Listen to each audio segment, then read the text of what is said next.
Brian Tyler Cohen. He's smart. He is the future of the Democratic Party, not as some office holder, not as any pundit, not as some mechanic from somebody's campaign or administration. He's a citizen activist. And he is a big deal and getting bigger all the time on social media. The question is why? Why millions of subscribers? Why is he kicking my ass? I'll tell you why. Because he is building a constituency within a party of young Democrats who are concerned and who don't love just on the basis of party, but on policy. So he is developing a new way to take on the right. He does not get down into the mud. He does not play the game of which is worse. He points out what makes his side better. Isn't that refreshing? Even more so, it's working. So how does BTC, Brian Tyler Cohen, deal with the problems of his party, with the negatives of this election on his ticket's side, and the reality that as better as he thinks they may be? Why is this race so close? Let's get after it.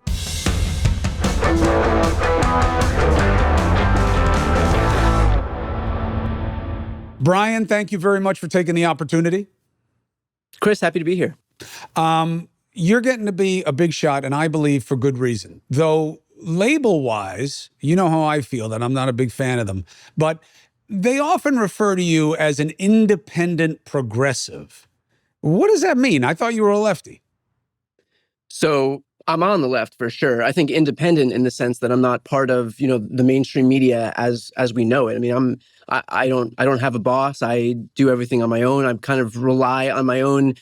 I don't get to hide behind a network when I'm saying something. So I think that amps up the pressure on those of us in the independent space, because I don't get to lean on some broader network to give me cover if something goes wrong. It's my reputation on the line if I say something wrong, if I do something wrong. So but that's what I think we go by in terms of like the independent progressive. I'm a progressive. I'm also in the independent space.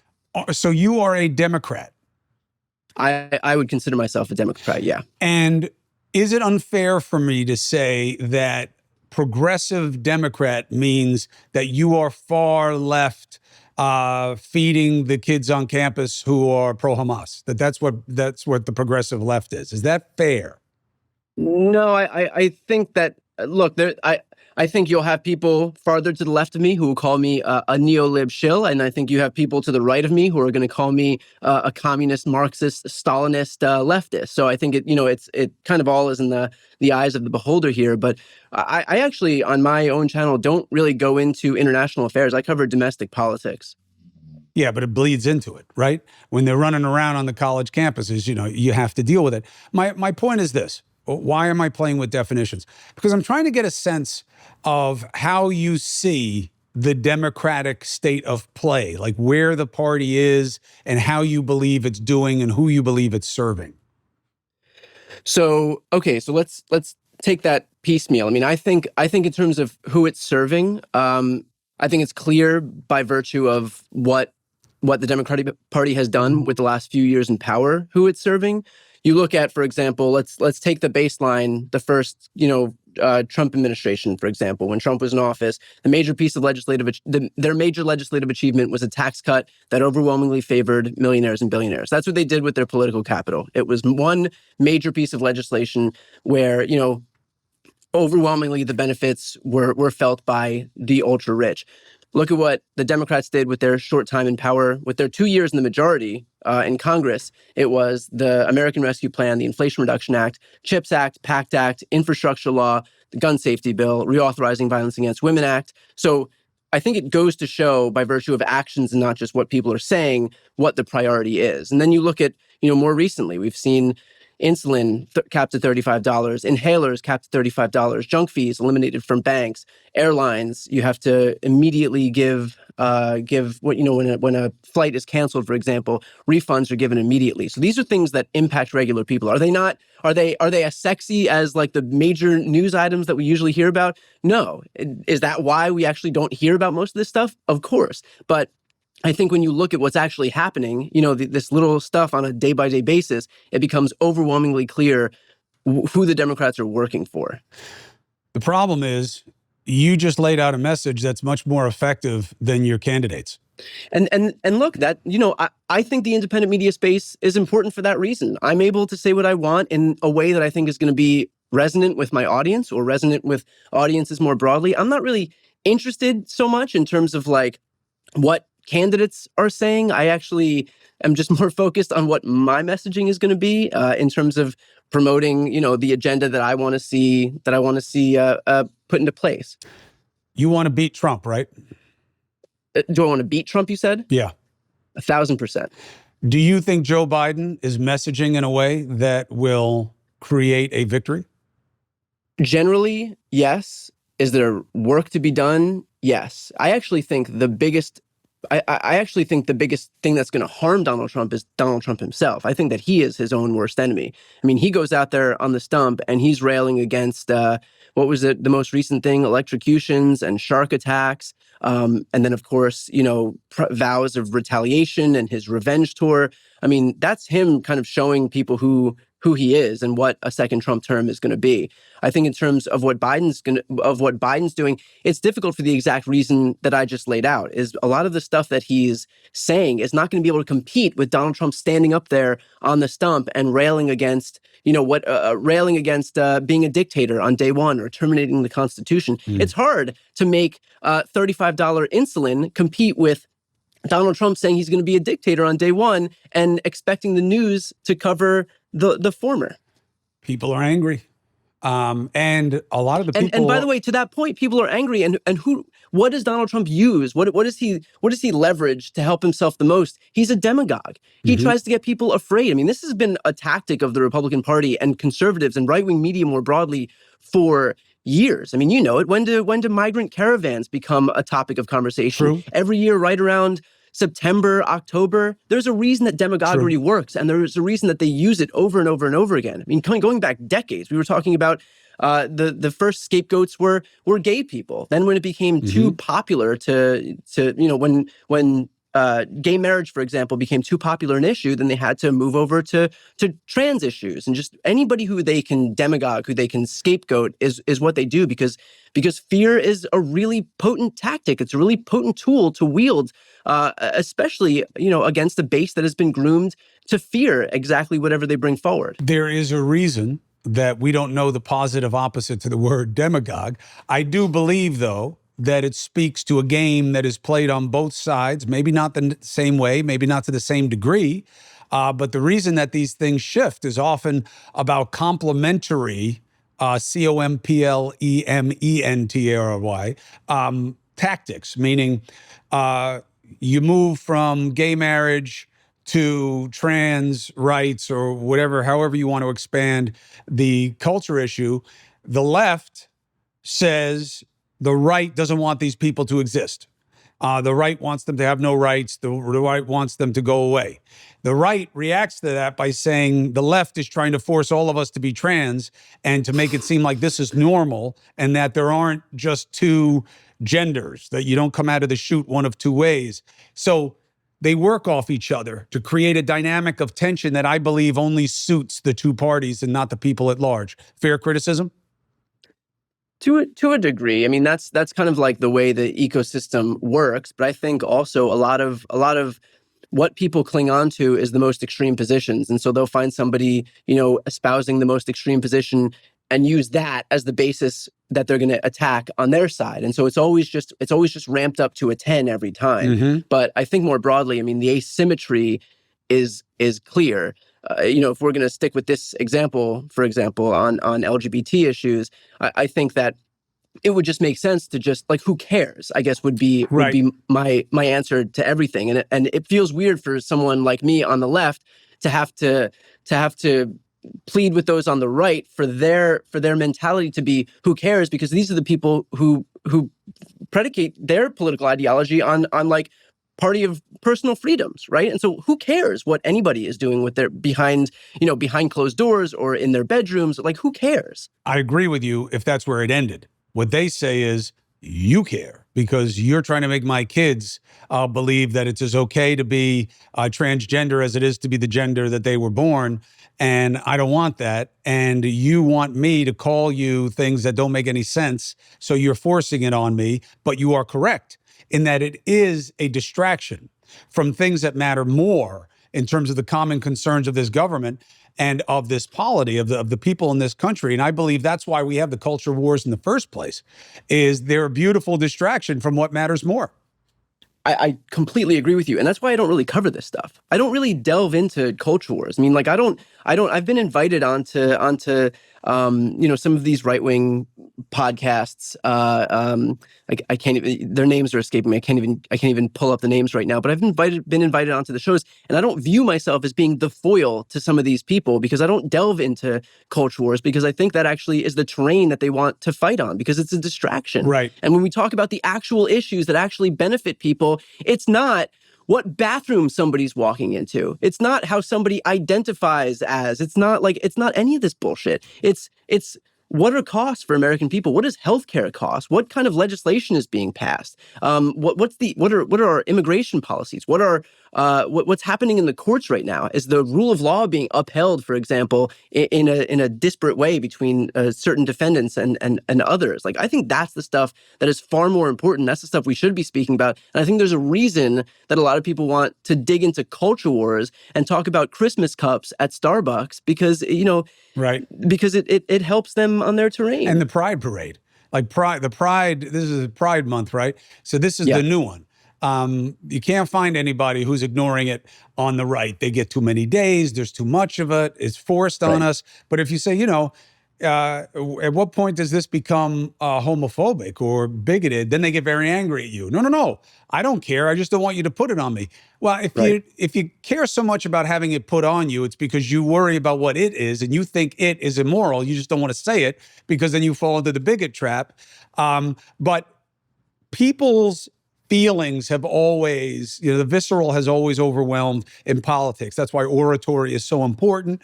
That's why a grand messenger like Mario Cuomo mattered, even if you didn't agree with his politics, because of how he moved you.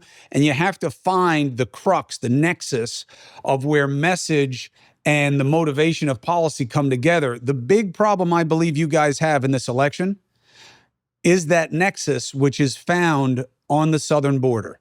That is the one non-bullshit issue that I don't understand why the Biden administration allowed it to go so bad for so long. Help me understand.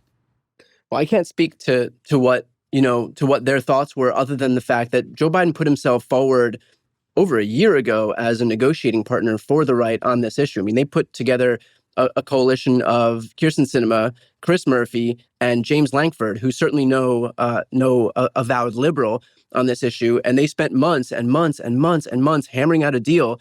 Again, that was the most conservative border deal that any Democrat would have considered, and didn't even include any.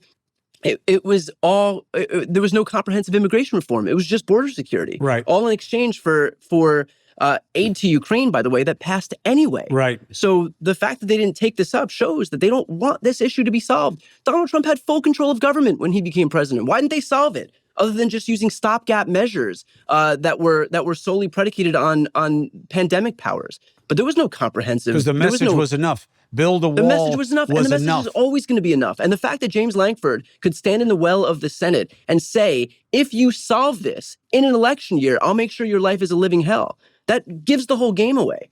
So, like, it's hard for any of these Republicans to come forward. And yeah, the border is a tough issue for Democrats, absolutely. But let's not pretend that Republicans don't know that. Let's not pretend that if that issue was solved in accordance with that bill that James Lankford negotiated, that would have actually that would have fixed it, and that would have taken away a potent campaign issue for Republicans. They know what they're doing. Oh, look, there's no question that problems work better than solutions, because remember, cooperation is a weakness these days. Opposition is the legitimate position. You put me in there and I'll stop Cohen from doing anything. That used to never get you elected.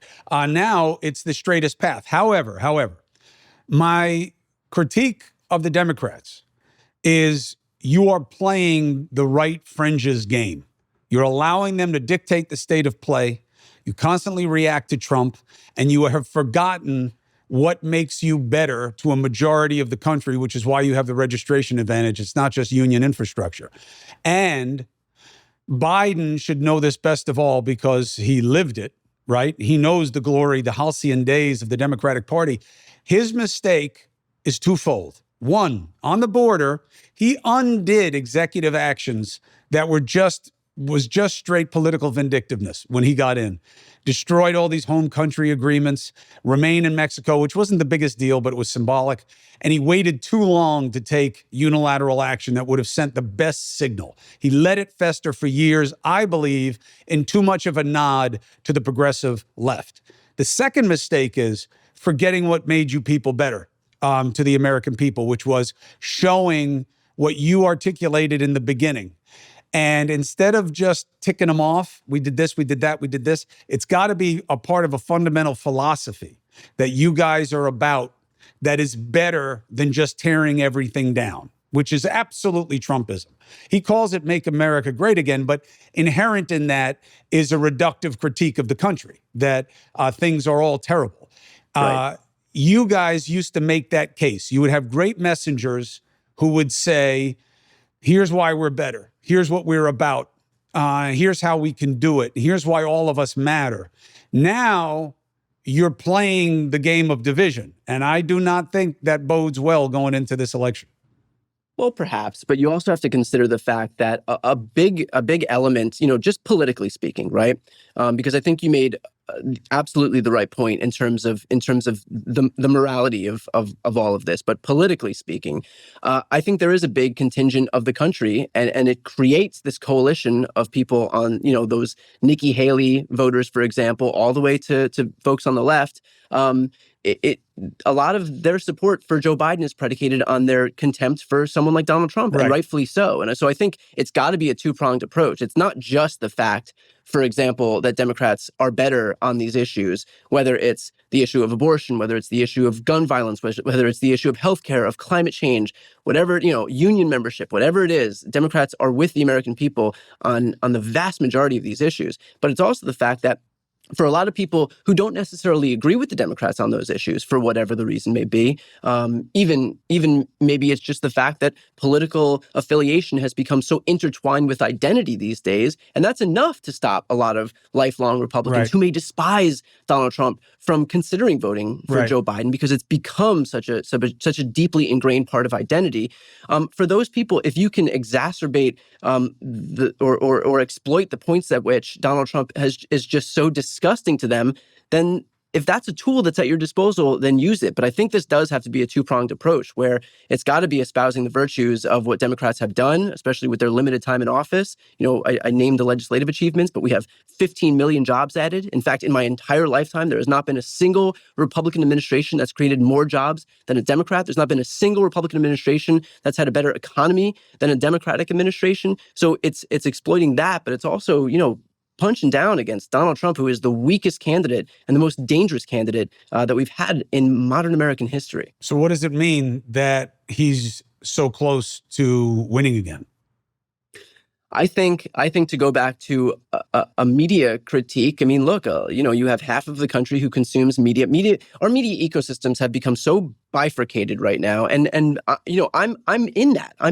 I'm part of the left-wing media ecosystem. The amount of people who watch me on the right is dwindling, if there are any. But I think the fact that we live in two alternate universes of reality. I mean, you heard Kellyanne Conway say, debut this concept of alternative facts. That's what they live every day. How many people in right-wing media have heard the fact that this border deal that was negotiated by James Lankford himself? How many know that the reason that it wasn't adopted was because Donald Trump sent out his clarion call for Republicans to attack it because he would rather have the issue as opposed to the solution? Information, facts don't reach people in the same way that they used to. And I think so long as you have this hermetically sealed bubble protecting people from reality, protecting people from facts, they're never going to get the full picture. And they're going to walk away from Donald Trump thinking, they're going to walk away from the day's news thinking that Donald Trump has done no wrong, that, for example, he's the victim of some political persecution, even though it was a jury of 12 New Yorkers who found him guilty on all 34 criminal counts. They're going to think that he's some messiah who should be likened to Jesus Christ, even though, again, the issue at hand in this trial was the fact that he falsified business records related to a hush money payout for an affair he paid for a hush money payout for to a porn star he paid while his wife was at home with their infant son. I mean, like, none of this information is actually going to reach people, and I think that's the fatal flaw with our media these days. Yeah, I mean, look, the dueling prosecutions is just anything that plays to battle to the bottom is bad for Democrats. That case would never have been brought if it weren't Donald Trump. Alvin Bragg told you that in his campaign. And Alvin Bragg is a DA who has never found a felony that he doesn't like to make a misdemeanor, right? 70% of the cases that have come across, he's reduced. This one, he enhanced to 34 felonies when it was best a single misdemeanor. But I mean, it had basis in the law. I know, but it's not the kind of case you bring. Just because something has a basis in law, there's got to be a policy that motivates prosecution of those kinds of cases. It's called prosecutorial discretion. And you've never heard of a case like that one for good reason. Same way we've never heard of an ATF violation, the one they just put on Hunter Biden and gave him 3 felonies for it. I've been studying this for 25 years. I've been a lawyer longer than that. Never heard of a case like this. Why? Because they use the ATF form as an aggravating factor in a case against you because of what you use the weapon to do. And that's not what they're doing. They're just going after it because it's Hunter Biden, Alvin Bragg campaign that is going to go after Trump. I believe it alienates people, and anything that plays the alienation game is bad for Democrats. I believe that Democrats' strongest space is the toughest space, which is bringing people together. No one's talking love. No one's talking community. No one's talking about shared beliefs over these manufactured differences. And I think that's because of your messenger. And I think that, having Kamala Harris as the backstop to Joe Biden, I think that's going to lose you a bunch of independents that you need. I think that could be the tail of a defeat. If Joe Biden loses, and I know statistically he should not, but if he loses, I think that's going to be the epitaph, is going to be that, people not sure Biden's going to make it through. And Kamala Harris, nobody wants her to be president. Is that on the Democrats for keeping the ticket the way it is? No, it's not. I don't think that's on the Democrats for keeping the ticket the way it is. Look, regardless of who it is, it could be, you could put Mother Teresa in. That person is going to be vilified the second that Republicans get their hands on them. I mean, think about what happens as soon as Democrats gain some modicum of prominence, Republicans attack. I mean, from Hillary Clinton to remember what Kevin McCarthy said about Hillary Clinton back, I think in 2015, I believe it was, where the whole point of the Benghazi Select Committee was to hurt Hillary Clinton's poll numbers. As soon as they see an opening where a Democrat has some national prominence, they move to define them immediately. So it doesn't matter whether it's, and you also know, too, that Hillary Clinton was immensely popular before she became the Democratic nominee for president. So Republicans will attack regardless of who it is. There is no person too virtuous. I mean, you couldn't get a person more virtuous than Barack Obama. Look how he was attacked. You remember all of these bogus scandals, from the color suit he wore to the type of mustard he ate. There is no person they won't attack. So we can't put this on Joe Biden or Kamala Harris, because who's going to go in that Republicans are going to be happy with, first of all? And well, it's not the Republicans, though. It's the independents. I think Kamala Harris scares off independents. Kamala Harris is right now engaged in a nationwide tour talking to young people primarily about the issue of abortion. I think that there's no better thing that she could be doing right now than kind of discussing the one issue that has Republicans on their heels, unlike any other issue. Yeah, she shouldn't define it that way, though. And I know she doesn't. I'm just telling you as a talking point. It's not abortion. It's reproductive rights. Because once the government says they have the ability to legislate how you control your own body, abortion is just one manifestation of that. You don't know where that legal ability can take them. And I think that has been a triggering mechanism. Look, in my family, right, I have no excuse when it comes to recognizing feminine strength, right? My mother was always the center of the family. She's the only person who could make my father shut up. I got 3 sisters that are without question the most qualified people in the Cuomo family. It's just the men talk a lot. The women are far superior.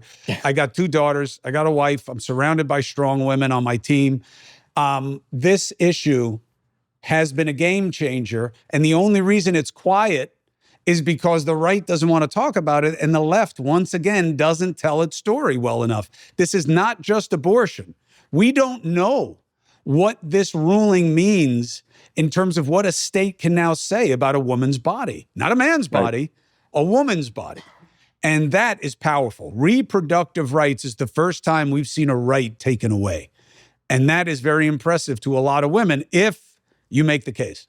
Yeah. And I think that a lot of people are. I mean, I think the point that it's not just abortion rights. It's Republicans have tried to attack even the right to interstate travel, and we're seeing a lot of these anecdotal pieces of evidence come forward. I mean, there was a young girl in Mississippi, 12 years old, who was raped.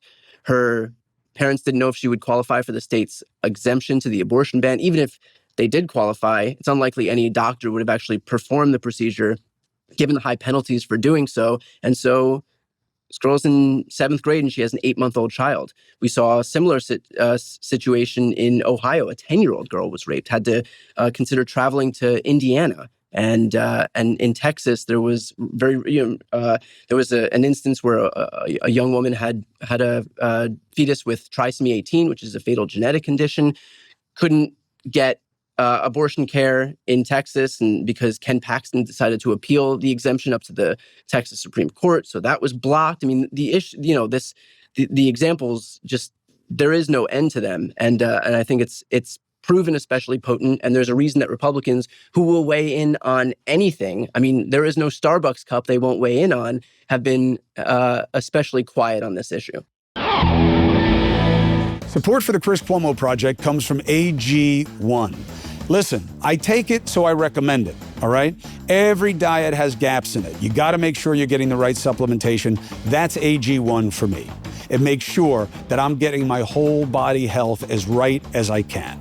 And here's where I like it. It's way more cost effective because I don't have all these different bottles and different supplements and having to figure out what to take with what and when.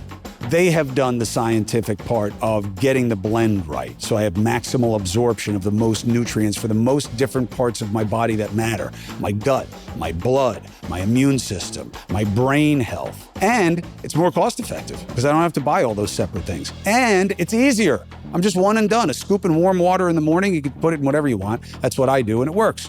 So if there's one product I trust, it's AG1. That's why I've partnered with them for so long, and I hope to do more. Try AG1 and you're going to get a free 1-year supply of vitamin D3, K2 and 5 free AG1 travel packs with your first purchase. Just go to drinkag1.com/CCP for the Chris Cuomo Project. Drinkag1.com/CCP. Tell them we sent you.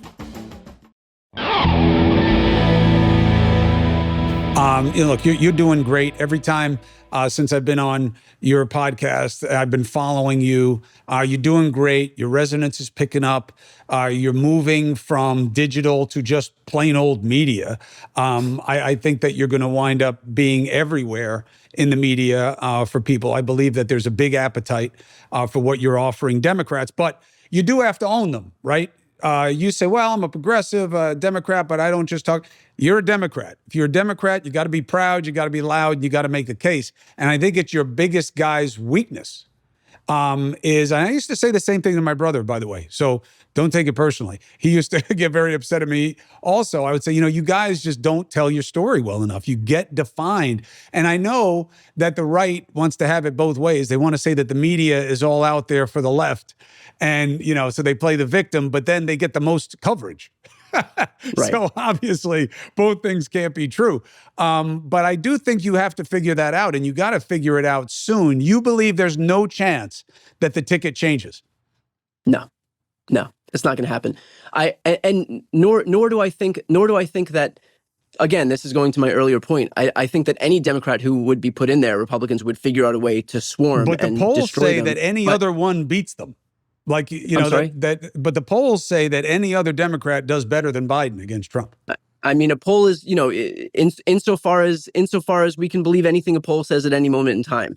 The reality is, it is what it is. I mean, this is where we're at. Joe Biden, is the nominee. There is no stepping away from this. So at this point, it's just a matter of moving forward and, to your earlier point, telling our story. Do you think he should be out there more? I do. I think he should be out there more, because if you look at the instances where he has been out there, so much of the time where he's not out there creates this vacuum that is then filled with Republicans claiming that, he's in the throes of cognitive decline, that he doesn't know his own name, that he can't tie his shoes, that he doesn't know what day of the week it is. And then we have these instances few and far in between, where he goes up at the State of the Union, for example, and embarrasses Republicans, or has these speeches like the one he did at D-Day, where he just does a stellar job. And even you have, folks in the Reagan administration that are saying, like, this is you can liken his speech at D-Day to that. And so in the instances where he does come out, it reminds people, if but for a fleeting moment, that he is more than capable of doing the job, as if his resume alone and the accomplishments that the administration has isn't enough, but reminds people that he can do the job. And I think that he should be going out there more, not just because it's a reminder to people, but because then it makes any moment, minor flubs, and it's Joe Biden we're talking about here, so there will be flubs. Yeah, he was always a gaffe master. Always. Yeah, it's going to make those seem less precious. I 100% believe that. Now, what I don't like is, I'm not a big fan of debates. My idea for a debate is, I know this is going to sound crazy, but I love it, is that one, obviously you need to have more of them, but there should be no moderator. And I'll tell you why. I know, because I know that sounds like a recipe for chaos. Met Donald Trump. But here's why. Here's why, Brian. This is why I believe it. Okay. The American people are constantly underestimated, right? By the halls of power.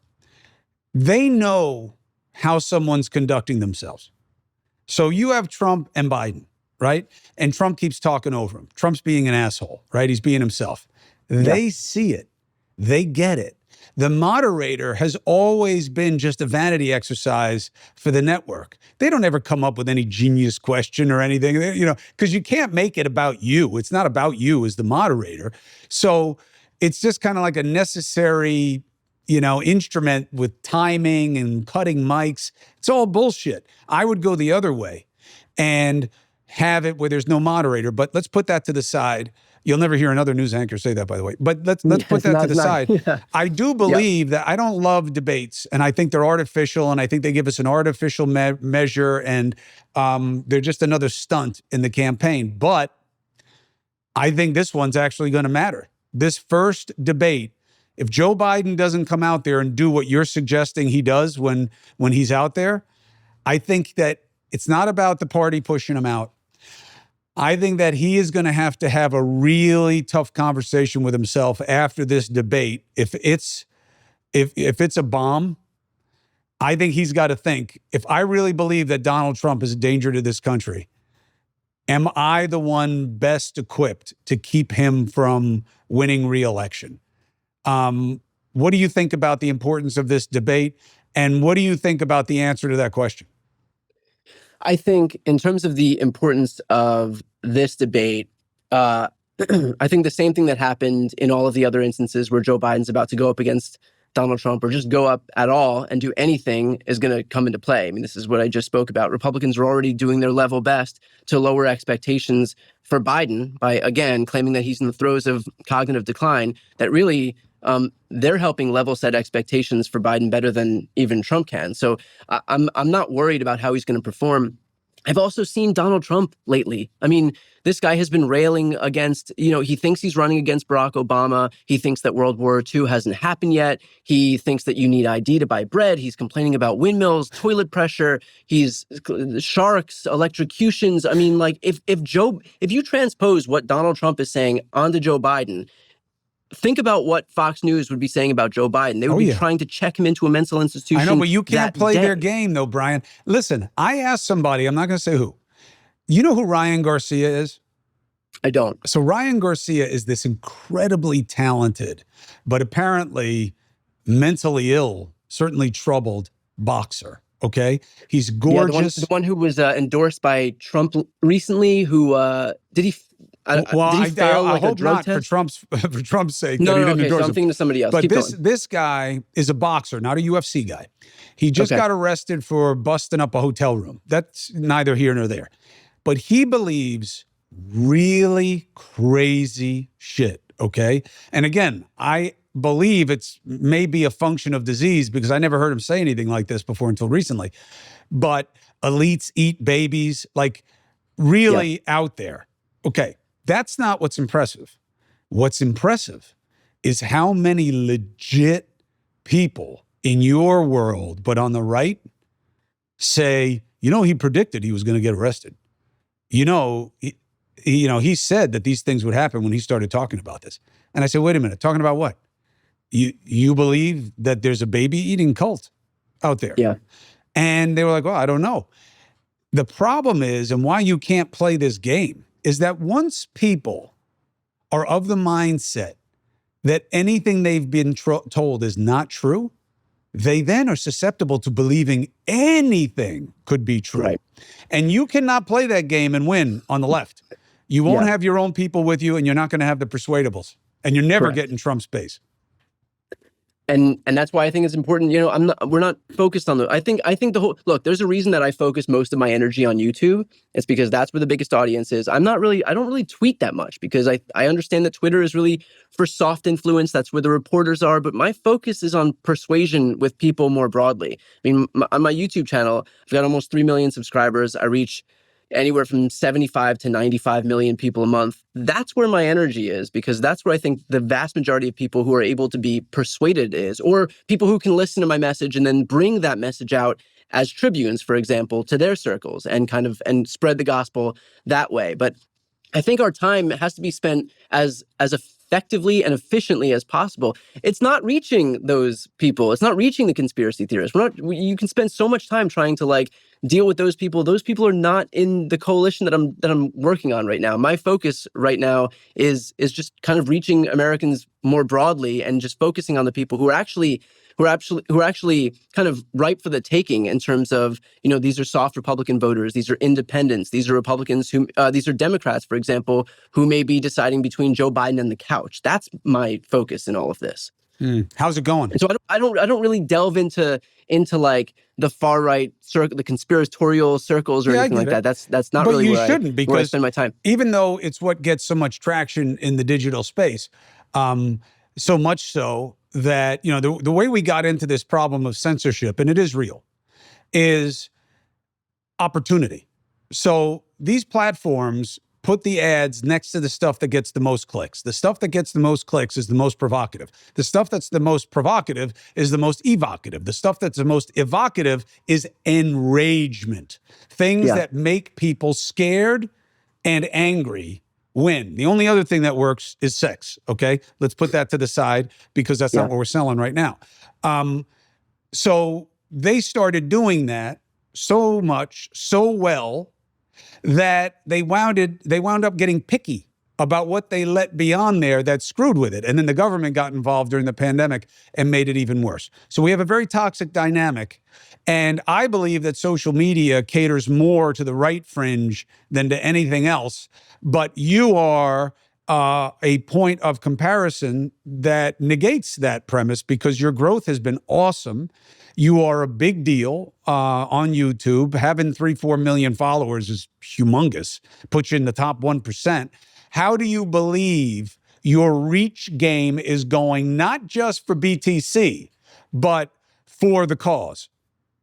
I think that the fact that the channel has grown, and there's other channels as well who've grown pretty quickly. I think the fact that there has been such growth is a testament to the hunger there was on the left for some type of rebuttal to the deluge of bullshit that's kind of proliferating on the right. And so I think just right there, the fact that people are tuning into this stuff, so much of what I hear from people online is you watch the news, and because there's such an emphasis on both sidesism, people start to feel like they're losing their minds in the sense that how many Trump supporters in diners who think that Democrats are a baby-eating cabal are there? And you're like, am I alone here? Like, where is everybody just focusing on common sense?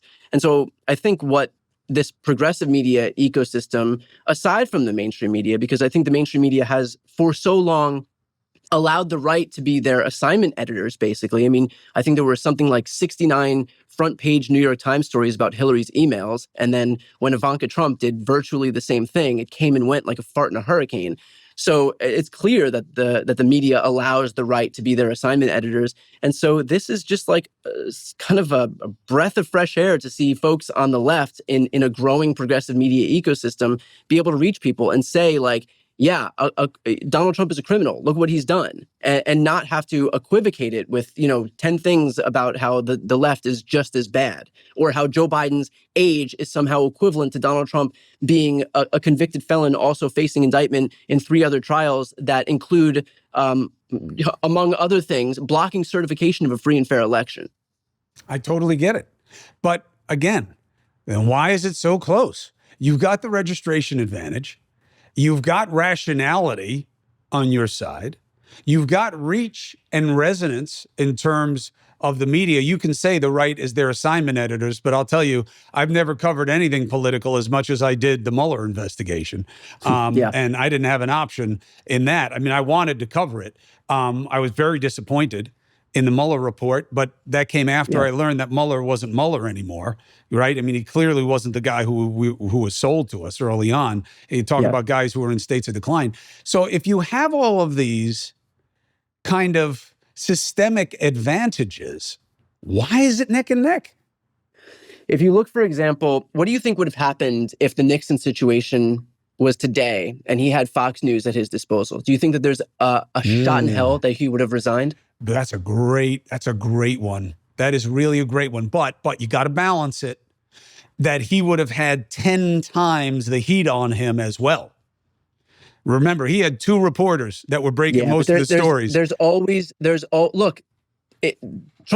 got Trump dead to rights. I mean, it's clear what he was on a recording pressuring Brad Raffensperger to find 11,780 non-existent votes. He was literally just telling them to find me enough votes so that I can win illegally, so that I could be anointed the winner of an election that I lost. In terms of evidence, and that's clear. The way Raffensperger took it, by the way, which is very important because, look, on paper, straight line analysis, no. Nixon had Trump beat dead to rights because it was an actual felony that he told them to do, which was a burglary of a campaign space. Now, you could argue, what would Fox News do? Fox News, Newsmax, and Mark Levin and that toxic troll that's on at night at Fox and all the other ones would say, oh, yeah, but what did they take? Some papers? Here are 5 fake stories. The goalposts will always move. That's absolutely for sure. Right. But I think, the whole point of Fox News, I mean, this was in the Ailes memo, so that what happened to Nixon would never happen again. And here's the perfect example. Here's the culmination of that. Donald Trump did something that I think 99% of Americans who are espousing some degree of common sense would recognize is worse than what Nixon did. I mean, Nixon had people burglarize the DNC. What Trump did was stop a free and fair election, stop the peaceful transfer of power for the first time in over 200 years in our country's history. And the fact that Nixon was excommunicated, but that not only Donald Trump wasn't excommunicated, but that the rest of his party is continuing to rally around him is a testament to the fact that when you have a media who is just running apologia for you nonstop 24 hours a day, it gives you that backing that you need to continue powering through. There is nothing that Donald Trump can do right now that his pals over at Fox, at Newsmax, at OAN, and even in the halls of Congress and in the Senate, that they wouldn't back him up and say that what he did was totally fine. True. But I'll tell you what would change that. You get rid of the party's grip over state primaries, so you don't have to worry about getting primaried by a psycho and losing because of how few people come out, so that you get magnified minorities there. Then they'd stop because people wouldn't have to play the game anymore to get through a primary. And the electeds would stop giving such cover to Donald Trump because they're afraid that he'll beat him in primaries, which he can. But even now, this analysis is not the best path for the Democrat win. The best analysis for the Democrat win is, if it can be mustered, is, listen, you give me control of Congress. You give us, not me, you give us control of Congress. I'm telling you right now, we're going to give the Dreamers what they deserve, which everybody in this country believes they need, okay? I'm going to give CBP everything they want to make the border as safe and the ability to process the way they never have before. I'm going to do that. And then you have to have two other initiatives that are both blanket positives, okay? Have nothing to do with stopping anybody from anything. One, in my opinion, would be I'm going to revitalize the artisan. It's an extension of infrastructure. I'm going to revitalize the artisan class in this country. It's what's hurt our economy the most. Innovation is a reality. AI is a reality. It's going to affect production, and that's progress, and that's how it is. But we are down tradespeople, and they are not hacks. These are the people that build the country, that keep it running, that will always need. You won't always need a lawyer. You'll always need someone who can build your house. And I'm going to restore that and take away the bias in financing from higher education that they don't deserve and they can't deliver on. And then you pick another one, probably something to do with women and reproductive rights. And I will do this. I will make it better. You give me control, and I will stop their game of scaring us all to death. And I will work towards giving us a better life. That's how you beat them, by getting away of the who's worse and which is worse, because I don't think you can win that fight. I'll be honest with you. All you're doing is making their negatives less impressive by allowing them to be offset. I would tend to agree with that. I think that I understand what you're saying in terms of like playing on their terrain. They revel in demagoguery and negative. Exploiting the negatives. And I think that, by virtue of doing that, look, there are obviously benefits to doing that, electorally speaking, politically speaking. But I think overall, kind of getting in the mud on the negatives is ultimately going to redound to Republicans' benefit. If I'm angry, I'm voting for them. If I've got hope in this country, I'm voting for you. And now people will say, no, that's not true. If you have hope, you're voting for Trump. That's not true. Trump isn't selling hope. Trump's selling desperation. Trump's selling everything's so fucked that if I don't get in there, who knows how bad it gets. But then he's also telling them that he'll be the guy who makes it even worse by what he's going to do. But again, that is feeding an animus and a sense of grievance that's very real and has my respect. But I just don't like the change agent they picked, and I don't think he's going to deliver for them, and he didn't the last time. But I respect their grievance. And if you're angry about things, they win. If you are hopeful about things, if you match their desperation with a hope for better, and you believe that we're better like this than we are like this, then I think that's when the left becomes appealing, no matter who the messenger is. If Biden can convince people he's not going to drop dead in the next 18 months, because Kamala Harris, she may be off doing whatever she's doing, but she is a net negative in every number analysis I see. Yeah, I mean,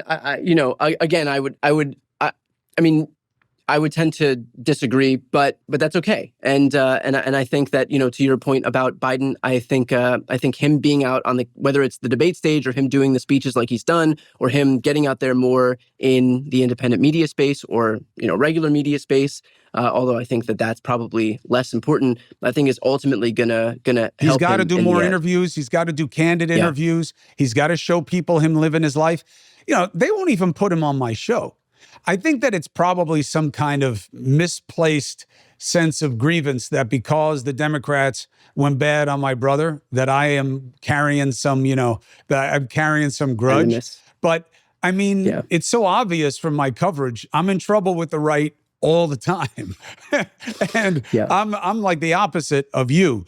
I can't have a team, though most media shade one way or another, whether they admit it or not. And I'm decidedly anti-party.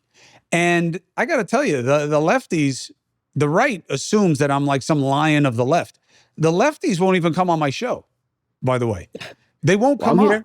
I can get the real ones. I can get Ro Khanna. I can get Jamie Raskin. Like, I can get real Democrats on, but the progressives and the lefties and the sensitive ones, the younger, they don't come on. I couldn't even get Katie Porter on. I think that's just a testament to the fact that because we have this bifurcated media ecosystem, there's no need for somebody to face kind of undue scrutiny when you don't have to. I mean, I can't get any Republicans on. The closest I've gotten, the closest Republicans I've had was Adam Kinzinger, Mike Murphy, and Tim Miller should give you an indication of how those how aren't far even right. real. They aren't. I think they all lost their I don't think they would cards. make it through the doors in the RNC these days. So, but I think it's okay to talk to your own. Not for me. I've got to try to be a bridge. That's what I'm doing. That's not what you're doing. You are the next generation of conscientious citizen. And if you want to be a partisan, again, it's no secret. I think the parties are killing us. I think we got to get rid of them. Certainly at the state level, their control over primaries. I just think it's anathema to democracy, and it's forcing us to play this game of which side is worse. But you should talk to your own. You should build your base. You should do the same thing that I tell my friends on the right to do. Pitch your best arguments to your people that make you productive, that make you somebody who's going to make things better, that plays on the strength of this country. And you're going to be making a contribution that's going to matter. And you're going to go from 3 or 4 million probably to 30 or 40 million, because there's a lot of you people out there. Yeah.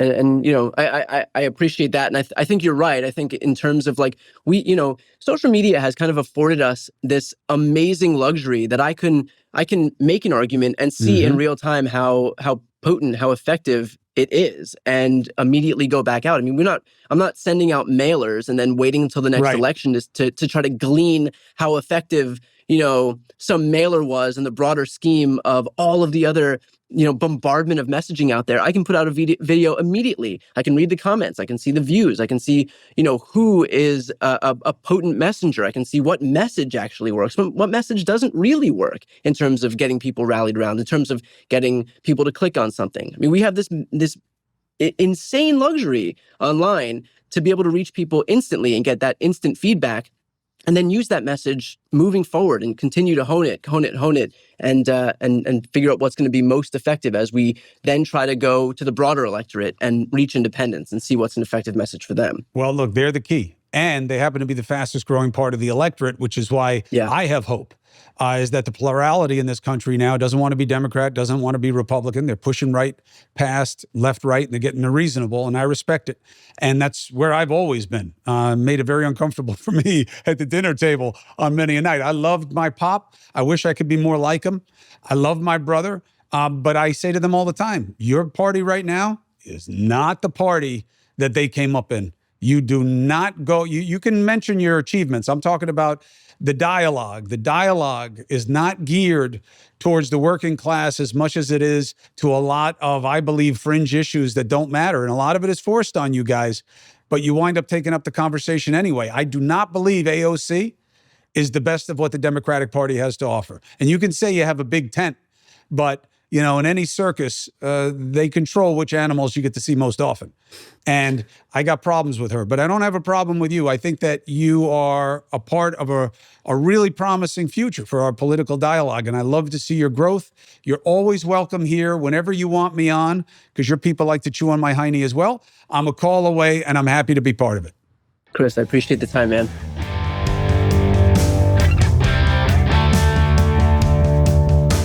There's a reason BTC has 3, 4, probably more million followers on YouTube. He's saying things that resonate with a big part of this country. Enough to win the election?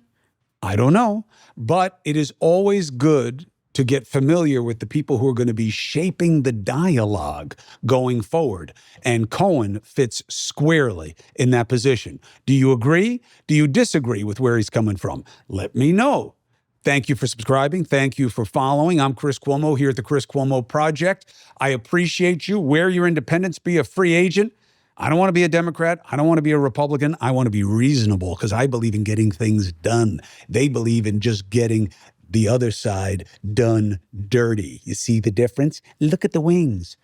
So you can get the merch if you want it. You can see me on News Nation every weekday night, 8p and 11p. The challenges are real, my brothers and sisters, but so is the remedy. Let's get after it.